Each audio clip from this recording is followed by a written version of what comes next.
دست شما درد نکنه، خیلی خوشمزه بود. متشکرم. فقط تیک اویش کنید لطفاً. وای بفرمایید سفارشتون. مرسی.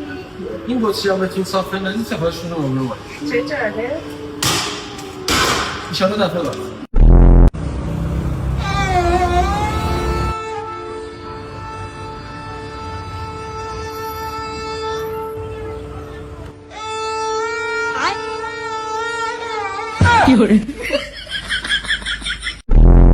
داداش سلام، خوب هستی؟ من یه سوال دارم. شما بین فقرای لبنان یا ایران به کدوم کمک میکنید؟ ایران. ایران 100%.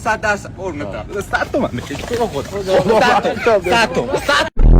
خب داشتم این سفیدکاری درد نداری؟ اصلا داره چیز دردی ندارم. اصلا ما یه دردایی تو زندگی کشیدیم که این پیش هیچی نیست واقعا.